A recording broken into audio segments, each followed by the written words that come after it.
Hi everyone, welcome to the channel. My name is Nick Cosgrove and I am back with this week's No Filter Q&A. This is the episode where I answer all questions related to diet, training, and supplementation that I received over the last 7 days from our in-house clients, online clients, as well as a few of our online followers.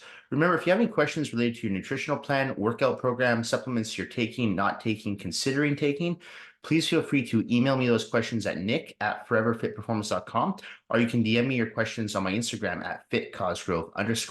All right, let's get started with this week's No Filter Q&A with question number 1.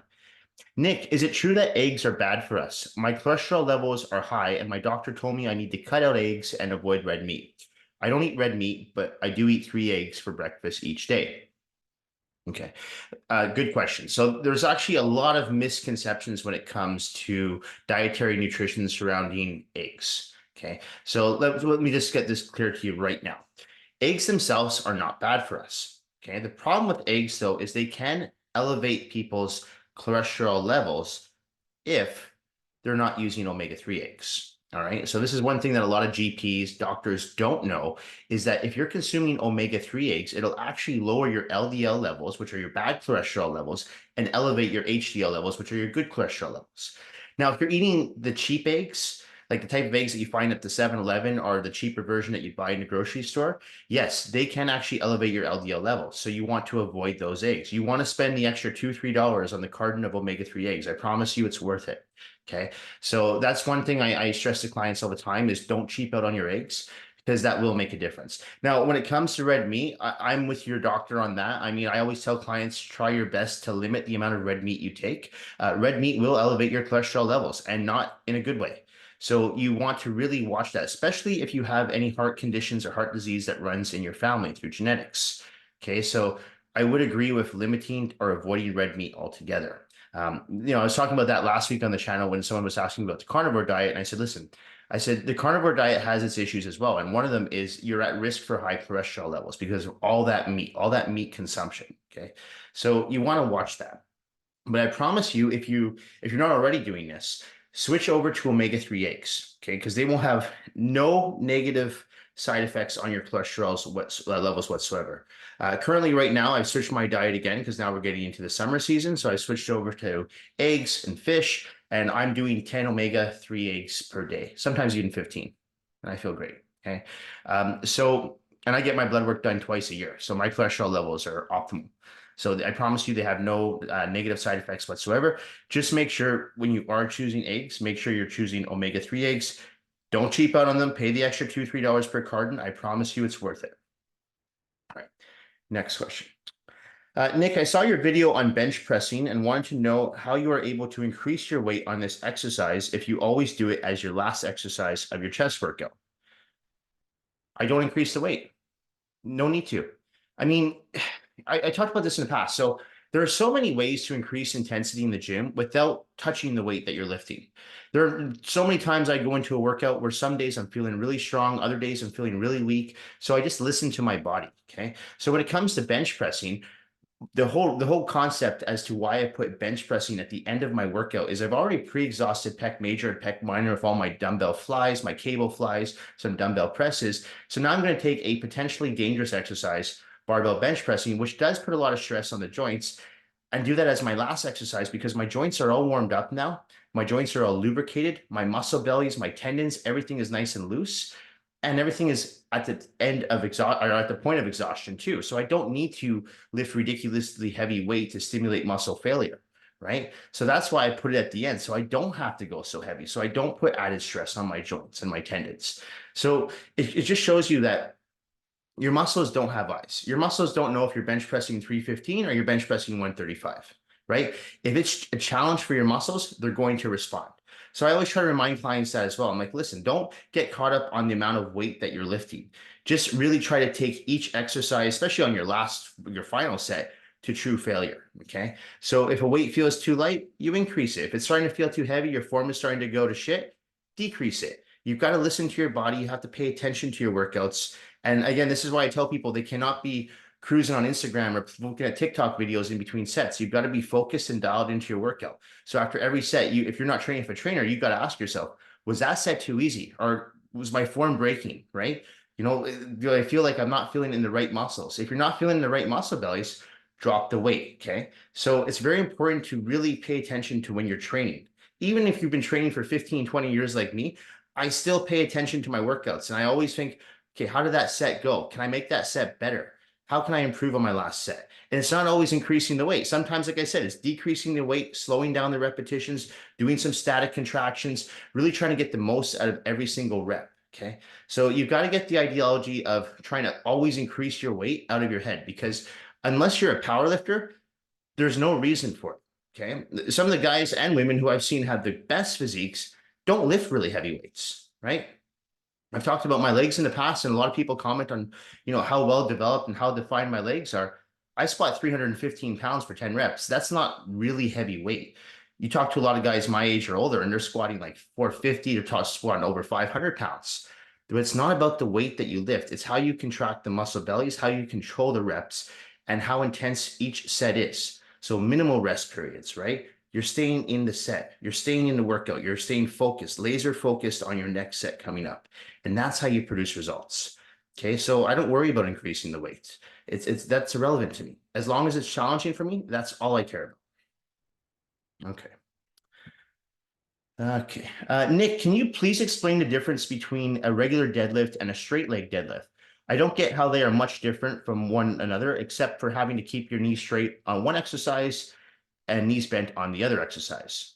Okay, so the conventional deadlift, one of the most popular exercises that a lot of people love doing, except for me, that's going to work your lower back as your primary muscle group. Okay, it's an overall compound exercise, so it's actually going to work multiple muscle groups, but your primary muscle group being worked in a deadlift is going to be your lower back. Okay, so it's a power movement. You see a lot of power lifters do it, right? You see a lot of bodybuilders do it. People love performing deadlifts because they call it a mass exercise. Now, my opinion on that, I've kept that no secret over the years. I'm not a big fan of deadlifts, conventional deadlifts. I find that there's more risk to benefits. But again, people like to do that exercise because it does add on size to your body. Okay. Now, a straight leg deadlift, as you said, is going to be knees almost straight. You don't have to keep, I always tell clients when they're doing a straight leg deadlift to keep their knees slightly bent, because I feel like if your knees are completely straight, you put a lot of unnecessary strain on the back of your knees and the tendons behind your knees. So I always tell clients to have a slight bend in their knees when they're doing straight leg deadlifts. But straight leg deadlifts actually work your hamstrings. Okay, now your hamstrings are connected to your spinal erectors, which are situated in your lower back. So they're both similar in the sense that you are somewhat working your lower back on both exercises, but on a straight leg deadlift, the primary muscle group being worked are your hamstrings. Okay. Now, one thing I always tell people when they're doing straight leg deadlifts, and this is a little, customized approach that I take with my clients, is to actually go with a slightly wider than shoulder width apart stance. The reason I recommend that is you'll get a better contraction in not just your hamstrings, but your glutes. A lot of people, when you watch them do straight leg deadlifts, they use a narrow stance. It's not wrong, but you're not really activating your glutes to the full ability. So that's why I recommend taking a slightly wider shoulder width apart stance while doing them. Another thing with straight leg deadlifts, if you're doing them with whether you're doing with dumbbells or you're doing with barbell, as you come up, you don't want to come up all the way. You just want to come up just past your knee level with the dumbbells or barbell and then right back down again. So you're keeping constant tension on your hamstrings. So you don't want to rest at the top.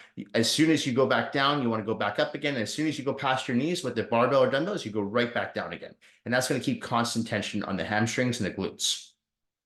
I actually like doing straight leg deadlifts with my leg workouts. I have clients do straight leg deadlifts, especially the women I work with, because I know they want to work on their glutes. So I always incorporate straight leg deadlifts with barbell hip thrusts and barbell back squats, usually in a circuit. So that's a really good combination, that 1-2 punch of barbell back squats, straight leg deadlifts, and hip thrusts. That 1-2-3 in a circuit, no rest in between, 4 rounds. Great way to build up the glutes and the quads and the hamstrings. And I do like straight leg deadlifts as well, because I find it actually stretches out the erectors a little bit more than the conventional deadlift does. So that's the main difference. Straight leg deadlifts work your hamstrings. The conventional deadlift works primarily your lower back. Okay. It also, as I said, it also works other muscle groups, but you have to look at the primary muscle group being stimulated.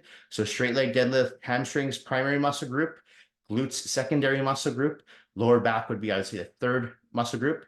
And then a conventional deadlift, your primary muscle group will be your lower back, your lumbar region. And then, of course, you will work your hamstrings to some extent. You'll even work your biceps, your shoulders, your abdominal region, because it is a compound movement, okay? But primary muscle group is lower back. All right. Next question. Nick, how can I stay lean all year if I'm trying to bulk and put on muscle? Is this even possible, or is it okay to put on some fat while bulking? I hate that word bulking. I can't stand that word. Bulking and cutting to me are just, it's like caveman talk. So if you want to put on muscle mass, you have to be in somewhat of a caloric surplus, right? Just like if you want to lose body fat, you need to be in somewhat of a caloric deficit. Now, how much of a caloric surplus versus how much of a caloric deficit? Well, that's going to depend on your genetics, where you are at on your fitness level, what your goal is, how much muscle you want to add, how much weight you want to lose. So those are all factors to take into consideration. But the problem is with this whole called bulking, especially back in the 90s and early 2000s, a lot of guys would use the bulking approach to just eat whatever they wanted, right? And they'd get sloppy. They'd get that, like, they'd put on muscle, but they put on a lot of fat as well. And the reality is our body does not need that many calories to put on muscle. Just like your body doesn't need to drop that many calories to lose fat. You don't need to stress your body out. Okay. So I always take the approach of less is best. Okay, so if I'm trying to work with a client who's trying to put on 15, 20 pounds of muscle, I'm going to start them on a baseline amount of macronutrients, carbs, fats, protein. As I mentioned last week and numerous times, I don't count calories, but I'll start them on a baseline based on their body weight, based on their activity level, and based on their goal. Okay, and then from week to week, we monitor that. If they're not putting on weight, I'll increase carbohydrates or fats or protein, or maybe all three slowly. Okay, just like if I'm trying to get someone to lose weight, I'll start reducing macronutrients slowly, but I won't start just taking everything out or adding everything in. Okay, because we want to make sure that the weight that you're putting on is quality weight. So I always tell people if the weight comes on more slowly, the more quality, the better quality that weight is. The same thing with weight loss. If the weight comes off slowly, you'll be able to keep it off. It becomes more sustainable to be able to keep that weight off because we're not taking out everything under the sun. We're not going down to 1,000-calorie diet and doing 3 hours of cardio a day. There's no need to do that. So if you're patient, that makes all the difference. So as far as with bulking, I don't recommend people bulk. So if you want to put on muscle, yes, you're going to have to be in a caloric surplus. Okay. But my recommendation is you start that off very slow. So you monitor your macronutrients. Forget about calories. You monitor your macronutrients. If you're 200 pounds, you start off with, say, 350 grams of protein, 400 grams of carbs, and 60, 70 grams of fats. And then you monitor that on a weekly basis. Is my weight going up on the scale? Is my strength going up in the gym? Okay. That's important too, because if your strength is not going up in the gym, and I don't mean necessarily lifting crazy weights, but if you're feeling weak in the gym, that's a good sign that you're not really adding on muscle. Okay. So you should be able to have that muscular endurance. And as I said, you don't need to be lifting crazy weights, but if you start to feel like your weights are dropping in the gym significantly, you need to start consuming more food. Okay. So that's what I recommend doing. And if you want to stay lean year round, it can be done. Okay. So you have to make sure that you're eating clean foods though. And I take that old school approach. I always have because I know it works. Old school approach works when it comes to dietary nutrition. You can't be consuming crap foods. You can have 1 or 2 cheat meals a week, but if you're consuming junk food on a daily basis, the weight you add on will not be quality food or quality weight. Okay. So you need to eat high quality food. Okay. So again, you got to go back to your whole foods, your brown rice, your yams, your quinoa, your oatmeal, your chicken, your salmon, your cod, your lean ground turkey, right? All these foods, lentils, beans, broccoli, asparagus, healthy fats, avocados, omega-3 eggs, natural peanut butter, extra virgin olive oil. These foods help build muscle and will help you stay lean year round. Okay. So you can't just be consuming crap food because you want to put on weight. Okay. You want to make sure the weight that you're adding on is quality weight. Then I have my recommendation. Make sure the diet that you're following is a clean, whole foods diet. All right. Nick, I've been having some issues with constipation lately. I'm currently following a ketogenic diet and like the fact that I'm never hungry. Is there anything I can add into my diet that's carb free that will help me go to the washroom more regularly? Yeah, so very common problem with people who follow ketogenic diets is they will at some point get constipated. This is actually very common. Most people I know who follow a ketogenic diet usually run into constipation at one point or another. The reason why is because if you're on a ketogenic diet, you don't have any carbohydrates in your diet. You don't have any carbohydrates in your diet, complex carbohydrates in your diet, fibrous carbohydrates in your diet. Guess what? You have no fiber in your diet. If you have no fiber in your diet, you're not going to poop. So in order to poop, you need fiber. Now, what do you do if you're following a ketogenic diet? My recommendation, purchase a supplement such as a fiber supplement, but there's a good fiber supplement I usually recommend to people called Fiber Smart. It's just a powder. There are no carbs in it. I always recommend people just add it on their food like a seasoning. It doesn't really have a taste to it, but that will help for most people. Okay. So it's called Fiber Smart. You could really use any fiber product, but I always find the powders work better than the pills. So, you can drink it in water as well, but I recommend putting it with your food. Okay, so that's one thing you could do. You can add the Fiber Smart powder, and that should help. Now, if that does not help, then you got to look for other routes. So another route would be going down the route of Metamucil, right? Metamucil does help. But again, you don't want to be consuming that on a daily basis, right? Because that can have other negative side effects on your gastrointestinal tract. So you want to be careful of how much Metamucil you consume. Another thing I recommend is to anyone who's following a ketogenic to incorporate refeeds into your diet on a weekly basis. So what I mean by that is have at least 1 or 2 meals that do contain carbohydrates. It's almost like a reset. It's not going to knock you out of ketosis. It's just when you have that one meal, let's say you have it a Saturday night, you go out for dinner, have some potatoes, have some yams, have some rice, have something that has carbohydrates in it. And that would just kind of reset your metabolism in a way and get your digestive tract flowing again. Okay. But I would try the Fiber Smart first. Okay. And I find that usually does work for most people. If you can't find a Fiber Smart, although it is available on Amazon, but if you have any difficulty, depending on where you're located, finding it, a good fiber powder will work. So if you go into your local supplement store, just ask them for a fiber powder. That should work. Okay. But it's very common when you're following a ketogenic diet. So if you want to make sure that you stay regularly, get on the fiber powder immediately. Okay. Okay. Nick, if fats are the macronutrient that is highest in calories, would it make more sense to follow a low to no fat diet if I want to lose 20 pounds? You would think so, right? And that was the approach a lot of bodybuilders took back in the 80s and 90s. The low fat diet was really popular back in the 80s and 90s when it came to the fitness scene. The thing is, fats, they help us stay fuller for a longer period of time. So if you are trying to lose weight, and as I mentioned in one of the questions earlier, you have to be in somewhat of a caloric deficit if you are trying to lose weight. The great thing with fats is because they keep you fuller for a longer period of time and they help stabilize your insulin and blood sugar levels, so you're not craving more food, you're actually going to take in less calories in the long run. Okay. So even if you have, let's say, 1 tablespoon of peanut butter, 100 calories, like, yeah, that's a lot of calories for 1 tablespoon. But what that 1 tablespoon of peanut butter is going to allow you to do is it's going to regulate your blood sugar levels, stabilize your insulin levels. So you're not going to be craving more food. You're not going to overeat. You're actually going to be quite full. So if you throw that into like a smoothie with just protein powder, you'll notice that you're actually quite full. So that 100 calories is going to stop you from consuming, let's say, 1,000 calories from having 2 or 3 cups of rice or having extra potatoes or having even extra oatmeal, because that's what happens when you have a lot of carbs in your diet. Too many carbs in your diet is not good either, because that's going to actually do the opposite.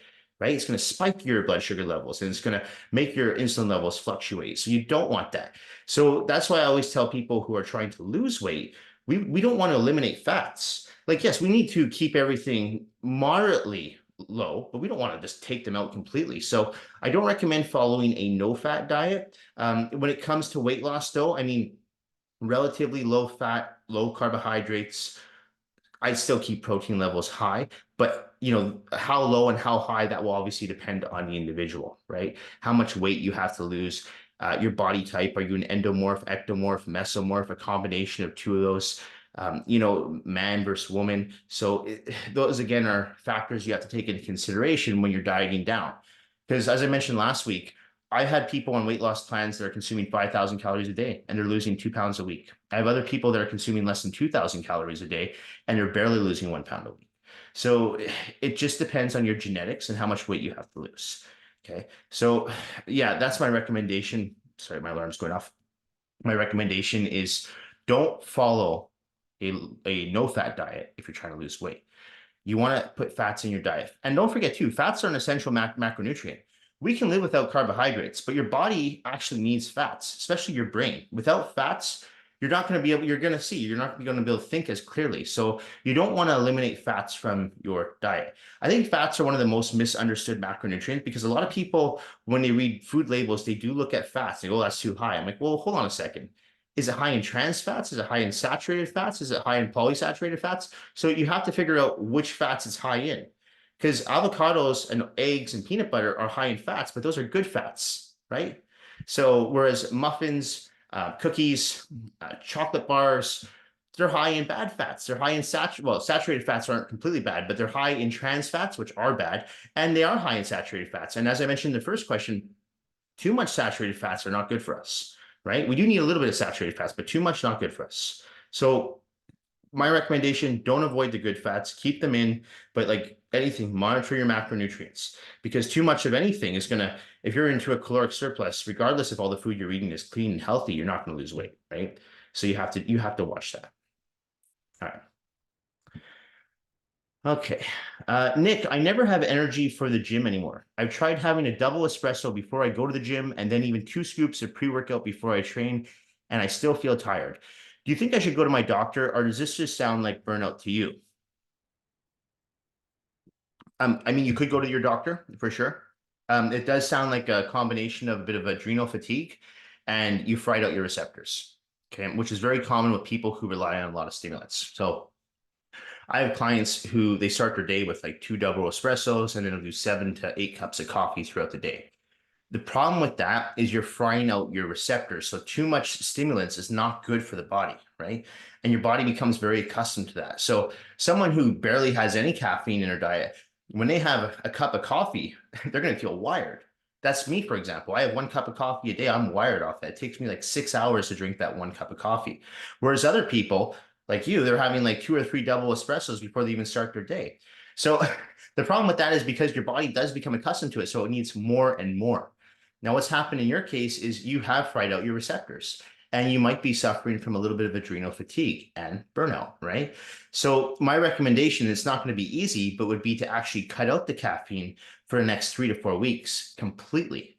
And that's not going to be easy. I mean, I've had a lot of people have this issue before, and we have to cut them off the caffeine, and they're grumpy, they're irritable, they have no energy whatsoever for the first 2 or 3 days. But then slowly over time, their body starts to readjust. Their receptors start to become fresh and renewed again because you're not constantly pumping them full of caffeine, pumping them full of stimulants.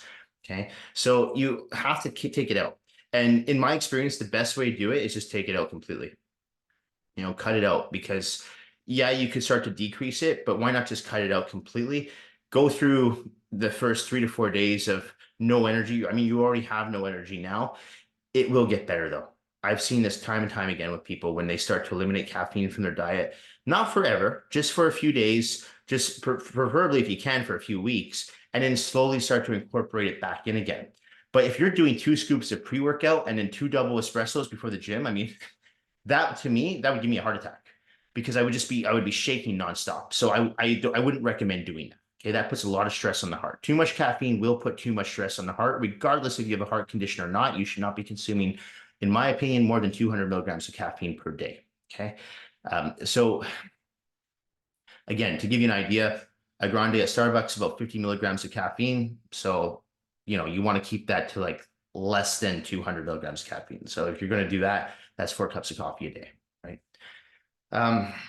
But honestly, it's going to be a bit of a not easy route to take. But if you're serious about like letting your receptors rest and you want to have that energy again, you have to cut the caffeine out for 3 to 4 weeks and then slowly start to incorporate it again. My recommendation to clients is to really only consume caffeine before you work out. So, if you have 1 cup of coffee before you train, that should be more than enough. That's honestly all I need before workout. I don't even rely on pre-workouts half the time. I mean, I have them, but I use them sparingly. 1 cup of coffee is usually more than enough for me. And that's just because my receptors are not fried from constantly having caffeine pumped through my system, right? 1 cup a day, that's fine for me. And most people who don't consume as much caffeine, it's usually enough for them as well. Okay. Next question. Nick, how do you deal with clients who don't listen to you when it comes to dieting? Is it frustrating to see people work out so hard and then waste all that effort eating bad foods? It used to be, but not now, because I mean, I realize that people have their own lives to live, right? And when it comes to diet, I never offer advice on diet unless I'm asked. Okay, I always think of diet like politics and religion. I never get involved unless someone asks me. So, because dieting is a very personal thing for people. There are people that will swear by the ketogenic diet, the carnivore diet, right? There are people who will tell me that intermittent fasting is the only way to go. And I tell people, I'm like, listen, if the diet's working for you, if you're staying lean, if you have lots of energy and your blood work shows that you're in excellent health, I'm not going to argue with you, whatever diet you're on. Okay. But what we do know about dietary nutrition, especially now, is for most people, these fad diets don't work long term. Okay. So we know this. So that's why when people are always jumping on to the next thing, I want to do the carnivore diet, I want to do the ketogenic diet, I want to do intermittent fasting, I want to do if it fits your macros. It never works long term. Okay, so I've never seen that work for anyone. So my recommendation is to get on a nutritional plan that is realistic to follow and sustainable. Okay, and that's something that I really try to implement in my clients' nutritional plans. I want to make the plan as realistic and sustainable as possible. Yeah, there's going to be times where you might have to go into somewhat of a deficit if we're trying to lose weight, or you might have to be a little bit uncomfortable with eating a little bit more extra carbs or extra fats if we're trying to gain weight. But overall, you want the nutritional plan to be sustainable for life. So that's why I try to teach people about incorporating clean, healthy fats, complex carbohydrates, and lean protein sources year round, not just for the summer season, or not just for a wedding, or not just for a photo shoot, or any of this nonsense, year round. Okay. And that's how you stay lean, and that's how you stay healthy, and that's how you have lots of energy. You sleep well, right? So you want to take care of your body year round.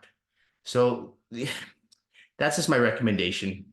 When people are trying to either transform their physique or have more energy or just want to age better, right? So it's important.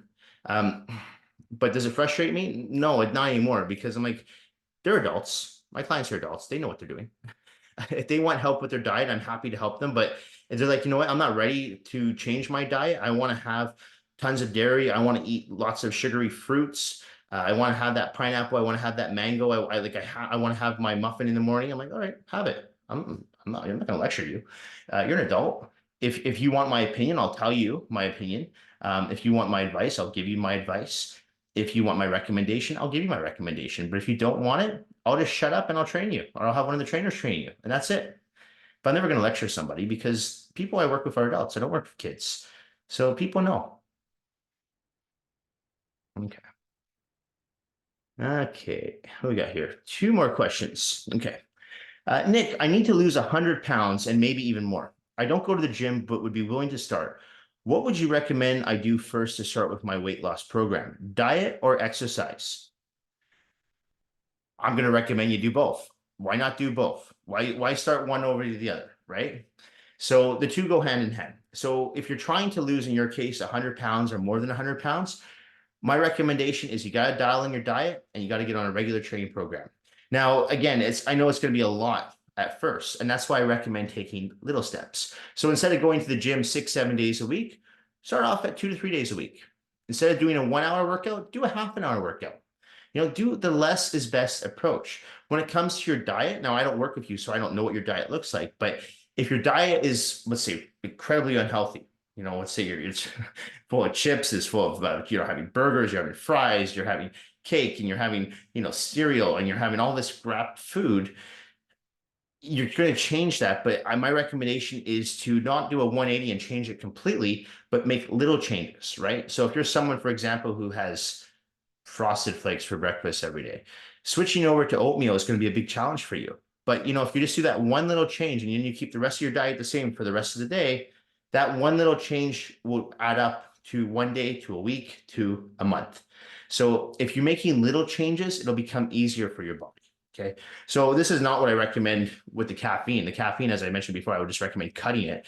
But in a case of someone who is new to the gym, who is trying to clean up their diet, I always recommend taking small changes around the way, or making small changes, because it will become more sustainable for you, as opposed to going a complete 180. And it's almost like it's too much too soon. You're like, the hell with this. I hate my diet. I hate being sore all the time because I'm overtraining, because my body's not used to this just yet. And you quit. So whenever I work with someone who's new to the gym or just trying to change their diet, I always tell them, if we can get the optimal results with the least amount of work, why not? Let's do that first. So unlike most trainers, I don't try to sell people on trying to come see me 5 or 6 days a week. With new clients, I usually recommend 2-3 times max. For most people, though, I usually recommend twice a week just to start for the first 3 to 4 weeks. And then they'll actually get results from that because these are people who've been completely inactive. So just from going to the gym 2 or 3 times a week, they start to notice results. And then we start to gradually increase the volume that they train, increase the duration of their workouts. So someone might start working out with me for a 45-minute session, then they end up doing a 60-minute session, right? So it just depends on the person who is starting off, right? If someone is very, very overweight, you don't have to do much to lose weight. You really don't. Just even walking upstairs will help you lose weight. Okay. You just got to get your body moving. So you don't have to overcomplicate things. You don't have to like start cutting your calories too much. You just have to start moving. That's step one. Okay. And I know it seems like, well, that's all I need to do. That's all you need to do. You just need to start walking. Just even a 30-minute walk in the morning. That right there, if you're someone who's like 100 pounds overweight and you sit at a desk all day and you drive around from work to office or from work to home, just a 30-minute walk right there, I guarantee you in the first month, you'll easily lose 5, maybe 10 pounds. And then we start adding in more, right? But I would start exercising now. I would start cleaning up your diet now. I would do both together, but make small changes to each. Another thing you might want to do though is get medical clearance from your doctor. Just make sure your doctor, can do a full physical of you before you start an exercise program. That's important because for all you know, you could have an underlying heart issue, right? You could have some blood pressure issues. So if you start exercising and your heart rate gets up and your blood pressure gets up, you could be at risk for a potential heart attack, a stroke. So these are things you want to check before you start an exercise program, because if you are at risk for that, your doctor can monitor that along the way. And you can also maybe go on some medication as well that will help keep that blood pressure low, right? So whenever I work with someone who is very overweight, I generally recommend them to get their doctor's clearance first. Go get a full physical before you start an exercise program, okay? Because you don't want to get injured and you don't want to have a serious health issue happen while you're working out and then you have to stop. So it's, in my opinion, it's crucial to get that clearance from your doctor, GP. Just get the physical done, okay? It doesn't take long, and then you at least know what you're working with. And finally, I'd recommend working with a trainer because, again, as I mentioned last week, a good trainer will help fast track your results for you. Why do it on your own, right? The money is well spent, okay? You're going to spend trial and error, frustration, trying to do it yourself. You might as well work with a professional that can guide you along the way. It's like a shortcut. Take the shortcut, and you're gonna lower your risk of injury, and you're gonna maximize your results. So that's my other recommendation: is work with a knowledgeable and experienced, reputable personal trainer. All right, last question. Okay, Nick, if there are no serious side effects caused by taking Ozempic, do you see any problems taking it year round? No serious side effects taking Ozempic. My recommendation is that you Google the side effects of taking Ozempic, because there actually are quite a few negative side effects from taking Ozempic.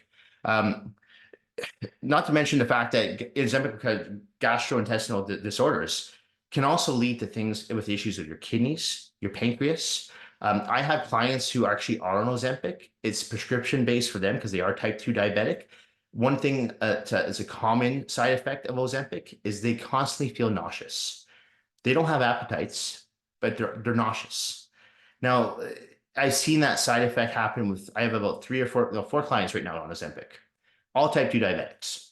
And that is a common side effect they have, okay? So never take away the gastrointestinal disorders, the risk that you're putting on, and the stress that you're putting on your kidneys, your pancreas, your liver, okay? These are all serious things. These are serious side effects. The fact alone that you'd feel nauseous, constantly nauseous on a drug, that's not good. Okay, so you want to make sure that you actually read up on these drugs, but besides just saying, oh, there's no serious side effects to Ozempic. There are usually side effects to every drug. Okay, now some people don't experience any of these side effects, but some people do. And I can tell you from working with people who are on Ozempic, these are side effects that people are noticing right now, is that they're constantly feeling nauseous. They feel off. Sometimes they actually do feel very lethargic, right? So you got to be careful with these drugs. They're very powerful. And if you are not type 2 diabetic, and I've said this in the past, you really have no business taking Ozempic, right? I know people who do take Ozempic, and I've had some clients take it who are not type 2 diabetic, and they take it because they want to fast track their fat loss. And to me, that's just lazy. I'm like, why are you trying to take a drug to lose weight?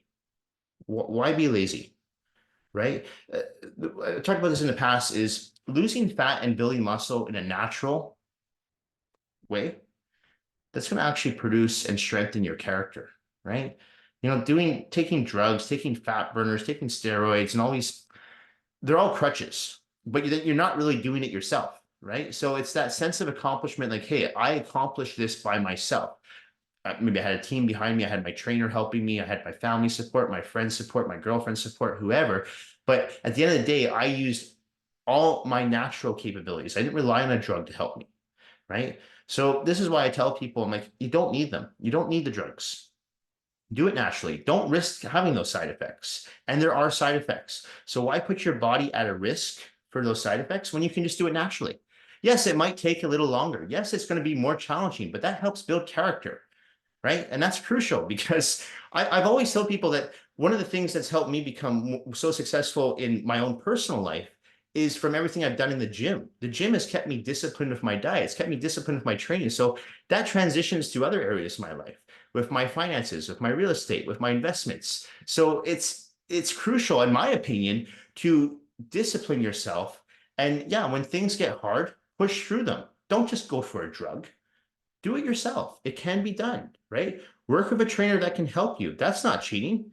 That's hiring a professional that can help you do it in a safe and effective manner. Not taking a drug that's going to have a negative side effect on your body, might not have an effect today, but could have effect 10 years from now. So avoid that risk by staying off those drugs. Again, I think Ozempic is a great drug for people who are type 2 diabetic. But if you're not type 2 diabetic, in my opinion, you have no business taking the drug whatsoever. Anyway, that is it for this week's No Filter Q&A. This episode will be going up on Monday, May 27th. As a reminder, if you do have any questions related to your nutritional plan, workout program, supplements you're currently taking, not taking, considering taking, please feel free to email me those questions at nick@foreverfitperformance.com, or you can DM me your questions on my Instagram at @fitcosgrove_. Thank you all for watching this week's episode. Thank you for supporting my YouTube channel, my in-house personal training business, my online coaching app. I really do appreciate all the support. Thanks again, and I'll see you all next week. Bye for now.